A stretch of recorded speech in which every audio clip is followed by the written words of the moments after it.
लाजवाब सर्फ खाना express bye ऐसे से है सबका एतमाद। चुकन कढ़ाई दाल चावल खुशबू हर तरफ, देसी घी के पराठे प्यार का हर लफ्ज, अचारी चुकन कबाब कढ़ाई जायके लाजवाब, खाना एक्सप्रेस के साथ हर लम्हा है खास, हर लम्हा है खास। खाना एक्सप्रेस के आने वाले में प्यार की बात, खाना एक्सप्रेस बाय ऐसे हर जायका है यादों के साथ।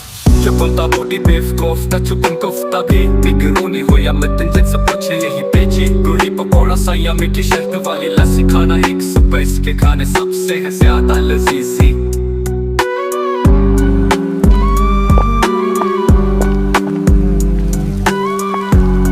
खाना एक्सप्रेस के हर जायका दिल के पास, हर दिन बने खास, घर के चाय की चुस्कियों में सुकून मिले यहाँ। खाना एक्सप्रेस के जायका यादों में रहे जहाँ, खाना एक्सप्रेस बाय घर का जायका दिल के पास।